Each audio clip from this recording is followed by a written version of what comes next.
Chapter 6. Later in the breezy evening, when the sun gilded the sky and polished the air, he walked with her toward the cliffs. Both his mind and his body were relaxed and limber. Logically, he knew he should be racing to the nearest psychiatric ward for a full workup. But a lonely cliffside, a rustic castle, a ruined castle, a beautiful woman who claimed to be a witch, visions and sex and legends.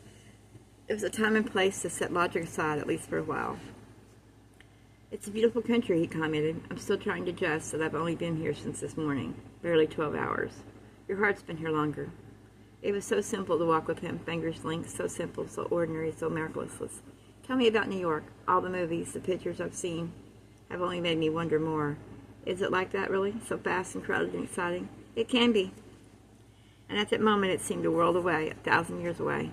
"And your house?" "It's an apartment. It looks out over the park. I wanted a big space so I could have my studio there. It's not good light." "It's got good light. You like to stand on the balcony." "I've peeked now and then." "Peeked? At what exactly?" "I wanted to see how you lived and how you worked." She eased away and walked along the rocks where the water spewed up, showered like diamonds in the sunlight. Then she turned her head, tilting it in an eerie feline movement. "You've had a lot of women, Kaylin Farrell, coming and going at all hours and all manners of dress and undress. You watched me as other women." I peeked, and never watched for long in any case. "But it seemed to me that you often chose women who were lacking in the area of intelligence." He ran his tongue around his teeth. "Did it? Well," he shrugged, dismissing. "Well, so it seemed."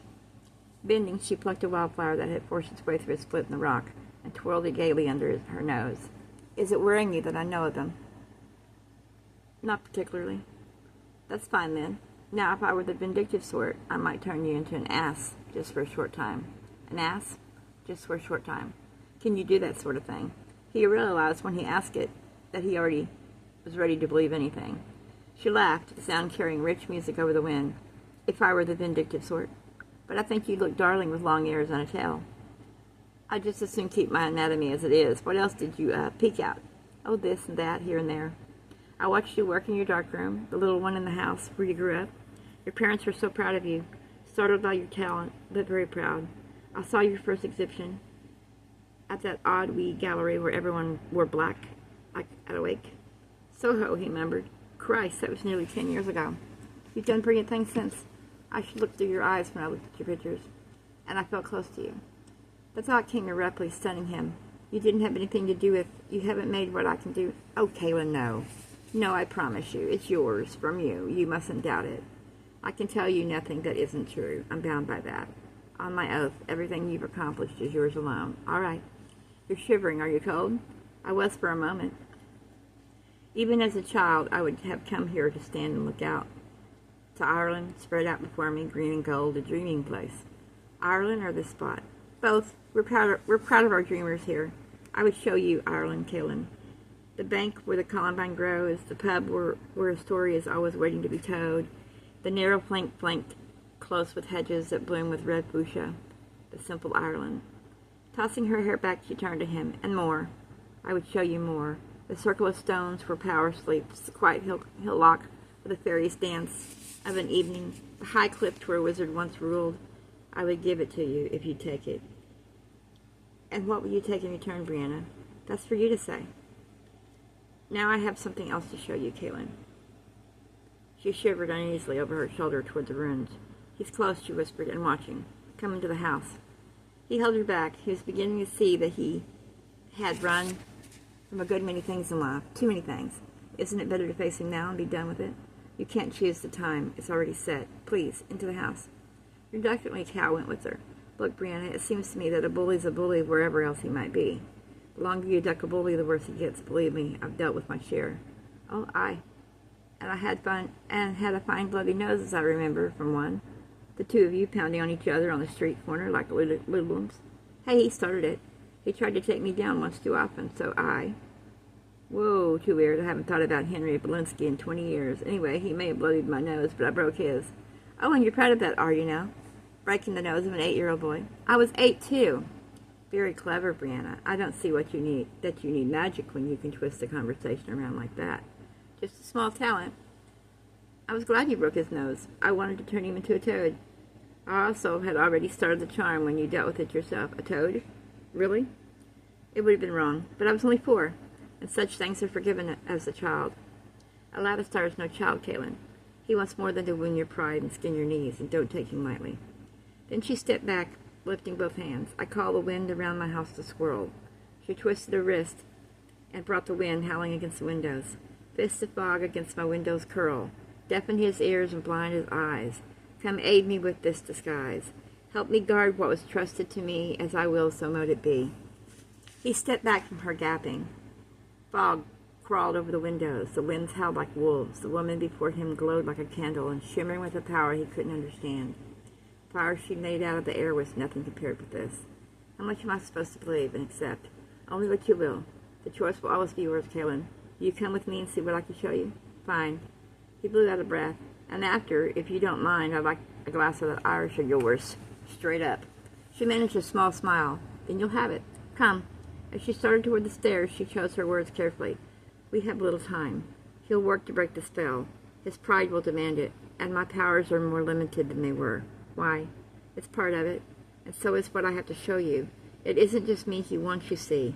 He wants everything I have, and he wants the most precious treasure of the Castle of Secrets. She stopped in front of the door, thick with carving.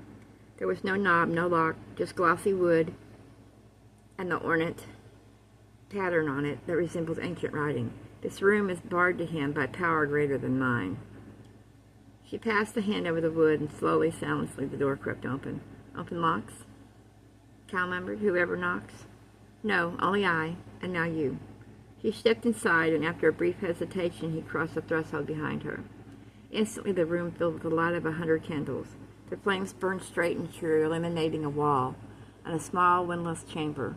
The walls were wood, thickly carved like a door, the ceiling low, nearly brushing the top of his head. A humble place for such a thing, Brianna murmured. He saw nothing but a simple wooden pedestal standing in a white circle in the center of the room.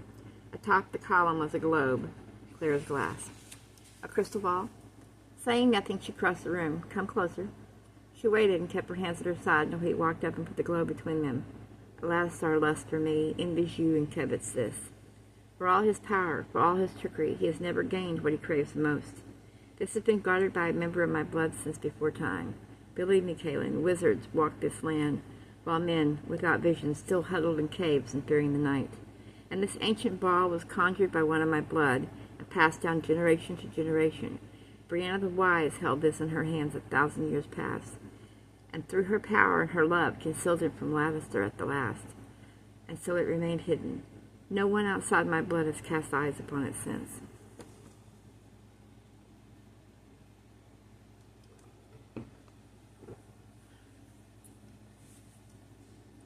Gently she lifted the globe from its perch, raised it high over her head. Candlelight flickered over it, into it, seemed to trap itself inside until the ball burned bright. When she lowered it, it glowed still, colors dazzling and pulsing and beating. Look, my love. Brianna opened her hand so that the globe rolled to her fingertips, clung there in defiance of gravity. Look and see. He couldn't stop his hands from reaching out and cupping it. The surface was smooth, almost silky, and warmed in his hands and flesh. Colors shifted. The bright clouds were formed parted. A magic sea. He saw dragons spewing fire, and a silver sword cleaving through the scales. A man bedding a woman in a flower stone meadow under a bright white sun. A farmer plowing a rocky field behind the sway-backed horses. A babe suckling at his mother's breast. On and on it went, image after image in a blur of life, dark oceans, wild stars, a quiet village as still as a photograph, an old woman's face ravaged with tears, a small boy sleeping under the shade of a chestnut tree. And even when the images faded into color and light, the power sang. It flooded him, a river of wine, cool and clean. It hummed still when the globe was clear again. It's the world, here in my hands, the heart of it, the hope for it, power gleams there. In your hands now. Why? Why in my hands, Brianna? I am the guardian of this place. My heart is in there as well. I am in your hands, Kaelin girl. I can refuse? The choice is yours. And if he, Aladistar, claims this? Power can be twisted, abused, but what is used will turn on the abuser 10 times 10. And if he claims you, I will be bound to him 1,000 years of bondage, a spell that cannot be broken. He is wicked, but not without weaknesses. He will not have this, Kaelin, nor will he bring harm to you. That is my oath. She stared hard into his eyes, murmuring. His vision blurred, his head spun. He lifted a hand as if to push back what he couldn't see. No. To protect. She laid a hand on his cheek as she cast the charm. My love. He blinked, shook his head. For a moment his mind remained blank with some faint echo of words. I'm sorry, what? I said we need to go. We're not to speak of this outside this room. Come, I'll pour you that whiskey.